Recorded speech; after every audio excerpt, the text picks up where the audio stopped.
Isang OSK na araw sa inyong lahat. Ayan, syempre, Sirbox pa rin. At ito for today's vlog, meron tayong 5 unit na SUV na yung bagong dating natin. 4x4 at saka 4x2. Ayan, puro automatic lahat.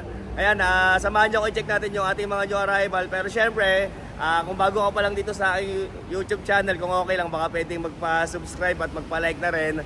Ayan, sana matulungan niya ako kasi malapit na ako mag 300k subscribers. At syempre, ganun din sa Facebook, baka pwedeng magpa-like, magpa-follow na rin. At ayun, pa-comment na rin ako kung tagasan ka, syempre para malaman ko lang kung saan umaabot yung video natin. At ayun, syempre, para sa magpapa-schedule for viewing, ayan, tawag or text kayo, ayan yung aking contact number.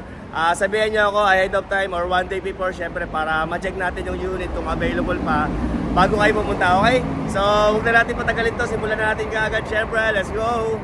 Okay, so ayan, start na tayo at ito ang ating first unit. Ayan, para sa naghahanap ng SUV na kulay red na Montero. Ito, baka para sa inyo na yan, no? 2018 Mitsubishi Montero Sports GLS. Ayan, automatic transmission, kulay red, diesel engine, 60k plus mileage. Ayan, first owner, all original. Okay, 998,000 ang asking nito, 998,000. Dito naman sa mga price dito, syempre dahil love ko kayo, kasama na transfer at saka rehistro kung pasuna. Okay, at saka sa presyo na yon, super negotiable pa yan. Kung mapapansin nyo, syempre hindi ganun kamura yung mga presyo niya tulad ng mga binaplug ko sa mga fast brake unit. Pero dito, malaki naman magbawas si boss, syempre basta sure buyer. Ayan, ilalapit natin kay boss yung mga tawad nyo. At saka maganda dito, syempre para safe tayong lahat. Ayan, kasama na transfer of ownership at saka rehistro. Kasi kung may problema sa papel yan, syempre unang-una hindi yan marirehistro. Pangalawa naman, kung hindi marehistro, hindi rin matatransfer, okay? Okay, so dito na muna tayo sa gulong. Ayan, nakamag sa gulong. Medyo makapal pa naman yung kanyang gulong. Parang nasa 80% pa. 60k plus mileage. So ito naka-stepboard, nakatinta rin. So ikutin lang muna natin bago natin pakita yung loob. So ito naman yung kanyang likuran. Yan, Mitsubishi Montero Sports 4x2. Yan, meron na rin siyang 4 na back sensor. Yan, kita nyo ba? Okay, so check naman natin yung loob. Okay, at ito naman ang loob ng Mitsubishi Montero Sports 2018. Ayan, wala lang siyang seat cover. Siyempre, sa mga gusto magpagawa, sana magpagawa kayo ng German leather seat cover. Papaganda na yung kotse. PM na lang kayo sa Facebook page na yun, sa Sirbox seat cover. At ito yung kanyang saktong mileage, 63,000. Ayan, maliit na monitor. Siyempre dahil GLS push start button. Ayan, okay? At ito yung kanyang nakalagay sa car tag, 998,000. Pero yan naman is negotiable pa yan. GLS, gwapo lang siyempre, 63,000 ang kanyang mileage. Okay, so ayan, ulitin ko, 2018 Mitsubishi Montero Sports GLS. Ayan, automatic transmission, 63,000 mileage, first owner, kulay red, diesel engine, ayan, all original, automatic transmission, 998,000 ang kanyang asking, 998,000 at super negotiable upon viewing. Ayan, dito kasi si Bossy nagbabawas ng price dito after nyo na ma-check yung unit. Mas maganda, ayan, kung masabihan niya ako syempre kung kailan kayo pupunta, para mapapunta ko rin si Bossing dito para mas madali natin makausap para sa mga tawad nyo. Okay, so next unit tayo. Okay, so ito, next unit natin, ayan, 2022 model Ford Everest Titanium. Ayan, kulay bronze, automatic transmission. Ito, batang-bata yung mileage na ito. 18,000 mileage only. Ayan, para sa mga mahilig sa minor de edad na 18. Ito, 18k mileage, syempre push start button. At saka naka-power tailgate na rin to. At ayun, power seats na rin yung kanyang mga upuan, power seat nga eh. So ito, first owner, all original, 1,488,000 ang kanyang asking, 1.488 at ganun din together with transfer and register. Ayan, kasama na rin yung transfer of ownership. At ayun, syempre, negotiable upon viewing pa rin yung ating mga unit. At para sa mga gusto mag-trade ng inyong mga sasakyan, syempre, pwede rin yan dito. Sabihin nyo lang ako kung anong sasakyan yung iti-trade nyo at ipasa nyo sa akin yung details para ma-send ko kay Bossing. Okay, so ayan, 1,488,000. So ikutin lang natin syempre. So ayan, naka 2-tone mags. Sa gulong ganun din, parang bago pa naman yung kanyang mga gulong. Ayan, meron na ring sensor sa harapan. Ayan, at syempre ito, napakasariwa. Okay, ang plaka niya is number 5 ang kanyang coding. So Wednesday. ang kanyang coating. So check natin syempre yung loob. Okay, and this is the inside of the Ford Everest 2022 model. Ayan o, Everest. Okay, naka-power seat na rin o. Okay, syempre dahil ayan, taytayin yung push start button. Nasaan na ba yun? Ayan, kita ba? Medyo madilim eh. So ayan, naka-stock monitor. Sariwang dashboard. Syempre, naka-premium leather seat na rin yan. Okay, kita nyo ba?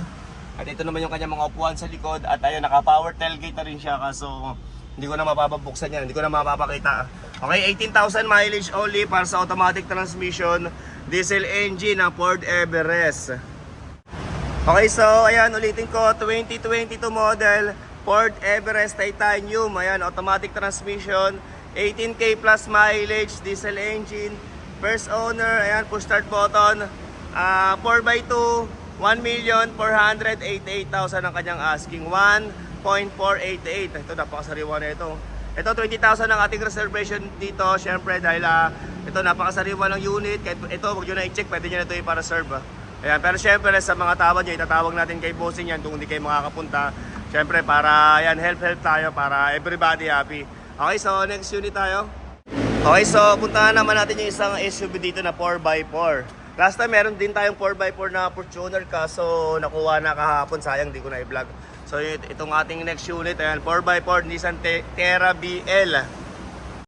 O ito, next unit natin, ayan, para sa mga mahilig naman sa 15. So ito, 15K mileage. 2020 Nissan Terra BL 4x4, ayan, top of the line. Automatic transmission, kulay gray, ayan. 1,538,000 ang kanyang asking. 1,538,000. Ayan, 15K mileage, syempre, sa mga naghahanap ng parang brand new, ito, sobrang sariwa, kulay gray, automatic transmission, diesel engine. So, ikutin lang natin, syempre. Mamaya start natin to para makita natin yung pinakasaktong mileage niya. Okay, at ito, hawak ko yung kanyang susi, syempre, ayan, keyless entry. Okay, so, konting pasilip lang sa labas at loob. So, ito, naka 2-tone mags na rin. Ayan, sa gulong, parang bago pa yung kanyang gulong. Ayan, wala akong nakitang kahit konting kaskas dito. So ito, naka-stepboard na rin. At ito, naka-tint. Siyempre, dahil BL, ayan, meron siyang 360 camera. Ito, kita nyo ba? Ayan, 360 camera yan. So, paikot yan, kita lahat. Para sa mga, ayan, di pa sanay mag-park. Para iwas gas-gas, siyempre, para safe ang ating sasakyan. So ito, meron na rin back camera. Ayan, at sa likod naman, meron siyang 4 na back sensor. At meron na rin itong panghatak. Ayan. At ito, siyempre, naka-power seat na rin to dahil BL. Ganito yung sa akin, pero 4x2. Ayan, naka-power seat. So, check natin yung loob. Okay, so ayan, buksan natin syempre. Okay, so ayan. Okay, naka-automatic na rin yung itong side mirror na ito. Ayan, dahan-dahan lang, baka magasgas. Okay, so ayan. Syempre sa mga presyo naman dito, tulad ng sabi ko, madali naman kausap dito si bossing, tsaka malaki magbawas dito Ayan, mahal lang yung kanilang mga nasa car tag, pero syempre, ayan, Pinoy naman yan, madali naman kausap. So ito, naka-stock monitor, at ito, may bago pa. Ayan, naka-premium leather seat na rin, pati yung kanyang armrest. Ayan, sariwa. At meron na rin monitor dyan sa ibabaw. Ayan, monitor yan So ito, sa sariwang dashboard. Ayan, stock monitor. Siyempre, dahil BL. Ayan, push start button. Ayan, so start natin siyempre para ma-check natin yung kanyang saktong mileage. Okay, so ayan, start natin. Ayan, hinaan lang natin yung radyo kasi maka-operate tayo So ayan, one click. One click start. Ayan, isang pindot lang start kaagad. So ayan, 15,621 yung kanyang saktong mileage. At para sa mga may gusto naman ng Nissan Terra BL na 4x2, meron din naman tayo yung sa akin yung ginagamit kong kulay black. Ayan, Casa maintain with Casa record yun. At ito meron siyang back camera, napakalinaw ng camera na ito. Okay, so check natin yung kung nandito pa yung kanyang booklet. Ito kompleto pala, madilim lang, kita nyo ba? Ayan yung kanyang mga booklet tsaka gusto natin ilaw ito. Kompleto pa lahat booklet, tsaka basta yan, kompleto lahat Okay, so para sa sample quotation ayan, mag-direct message na lang kayo sa aking messenger. I-type ko lang sa mga Facebook niya, Sir Bugs. Ayan, para sa magpapapasa ng requirements, tsaka sample quotation for financing. Okay, so ayan, ulitin ko, 2020 Nissan Terra BL 4x4. Automatic transmission, top of the line. Ayan, kulay gray. 15K plus mileage only. 1,538,000 ang kanyang asking. 1.538, ayun. At ayun, siyempre, transfer tsaka restro kasama na rin. At ayan, super negotiable na pang-viewing. Kaya napakaganda ng unit na to, parang bagong-bago pa. Oh. So ayan, isave nyo yung aking contact number ha, siyempre para sa mga mag-i-inquire. At ayan, para hindi kayo maunahan, mag-decide na agad kayo para serve nyo na agad yung unit, okay? So next unit tayo. At eto, kung naghahanap ka naman ng Fortuner na kulay white, ayan, B variant, 4x2. Ito, kakarating lang, medyo hindi pa siya ganun kalinis, hindi pa siya na fully detail. Pero ito, kita nyo, napakasariwa ng kanyang panlabas.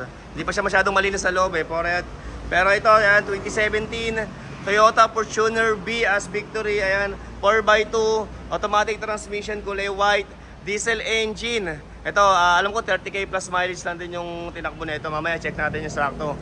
Pero ayan, napaka-kinis pa rin niya kahit na ayan, 2017 model, napakasariwa. Okay, 1.198 naman ang asking nito. 1,198,000 para sa kulay white na Toyota Fortuner B. So ikutin lang muna natin sa labas, syempre. Ayan, naka-stock mags pa rin. Sa gulong, makapal pa yung kanyang gulong. So ito, naka-stepboard na rin. At ito, naka-tint. Pero alam ko, papalitan na rin yung gulong nito kasi 2017 model. Malamang ngayon pa yung stock na gulong, expired na yan. So papalitan ni Bossing yan. So ito naman yung kanyang likuran. Ayan, naka-back camera na rin. At meron na rin back sensor. Ayan, di pa siya ganun kalinis. Medyo madumi pa. So, check natin yung loob, syempre. At ito naman yung loob ng Toyota Fortuner B. Ayan, naka-premium leather seat na rin. At 40,000 pala yung kanyang saktong mileage yan. 40,479. Ayan, sariwang dashboard din. Kita nyo naman, Ayan, naka-stock monitor. Medyo hindi lang siya ganun kaliwanag. Medyo madilim So, ayan. Ayan nyo na to, syempre. Okay, sana mag-follow din kayo sa Facebook page ko, Sir Bugs. Para naman umabot tayo ng 200k followers dyan. Medyo lumit yung sahod natin ngayon sa YouTube kasi sa bagay, sa mga vlog natin, medyo lumit yung sahod natin kasi medyo natigil tayo sa vlog Okay, so ayan. Okay, so ayan, ulitin ko, 2017 Toyota Fortuner B. Ayan, 4x2, automatic transmission, kulay white, diesel engine, 40k plus mileage. 1,198,000 ang kanyang asking. 1.198. Ayan. Yung si Bossing naman dito, madali kausap. Ayan. Basta pasok na yung tawad nyo, tulungan ko kayo. Ayan, bibigay na kaagad yan para syempre everybody happy. Okay, so last unit tayo siguro sa Nissan Terra na kulay white na BL din yung kanyang variant. So punta muna tayo doon. Okay, at ayan, marami pa tayong mga ibang sasakyan dito. Syempre sa mga hindi pa napapanood yung mga unit na hinahantay nyo, baka yan, isa na sa mga yan. So comment na lang kayo, baka yung iba kasi hindi ko pa na-vlog. Para ma-replyan kayo ni admin kung anong sasakyan yung hinahanap nyo. Ayan, marami pa yan, Hanggang dun pa yan sa likod Marami pa yan doon sa likod, Ayan, basta hanggang dun pa yan. Hindi ko lang lahat ma-vlog ng sabay-sabay kasi sobrang dami. Okay, so ito yung last unit natin, Nissan Terra BL. Ayan, kulay white, Okay, so ito last unit natin. Ayan, 2020 Nissan Terra BL 2.5 turbo diesel. Ayan, automatic transmission, kulay white. Okay, first owner. Ito naka-leather to, at saka naka 360 camera. Okay, 15k mileage only. Ang kanyang asking ay 1,258,000, 1.258. Ayan. Ito sobrang sariwa na ito, napakaganda Ayan, ito paborito ko rin itong Terra kasi yung sa akin Terra yung ginagamit ko. Kaya pag nagka-pera ko, bibili ako ng ganito. Pero syempre gusto ko yung new look Kasi napakatipid dito sa diesel Imagine mo taga Marilao ako, araw-araw ako umaalis. Marilao, Bulacan, papunta rito. Ayan, yung 2,000 kong gas, umabot pa ng isang linggo mahigit. Ayan, yung 2,000 kong diesel pala. Ayan, so ikutin lang natin syempre para sa nagkaka-interest na ito. Ayan, naka-stock mags pa. Sa gulong, parang bago pa yung kanyang mga gulong. Syempre, naka-stepboard. Ayan, naka-tint at rain visor. Ayan, tsaka naka-full garnish set na rin, Ito. Full garnish set, siyempre papaganda, tsaka siyempre iwas gas-gas lalo pa nagbubukas ka ng pintuan. So check natin yung likod nito. Ito naman yung likuran ng Nissan Terra BL 4x2. Kaya meron na rin ayan, apat na back sensor, may back camera na rin to siyempre. Ayan, naka power seat din to Ayan, so check natin yung loob. Alam ko bukas to So ayan, okay, so ito yung kanyang loob Ayan, naka-stock monitor. Ayan, sariwang dashboard. Yung kanyang mileage is 15,000 15,494. Siyempre dahil BL yan, push start button. At naka premium leather seat na rin. Ayan, pati yung kanyang armrest. At saka meron siyang monitor din dito sa may kisame ito. Ayan, monitor yan medyo madilim lang. So ito yung kanyang details na nakasulat sa kartag. Ayan. 1,258,000. Pero ayan, dito madali namang kausap si bossing, tsaka malaki magbawas yan. Ito nakaano na rin, sidings na leather. Ayan, sa mga gusto magpagawa din ng leather dito sa may gilid ng pintuan, pwede rin, nagagawa rin kami yan. Ayan, mag-chat na lang kayo sa Facebook page na yan, okay?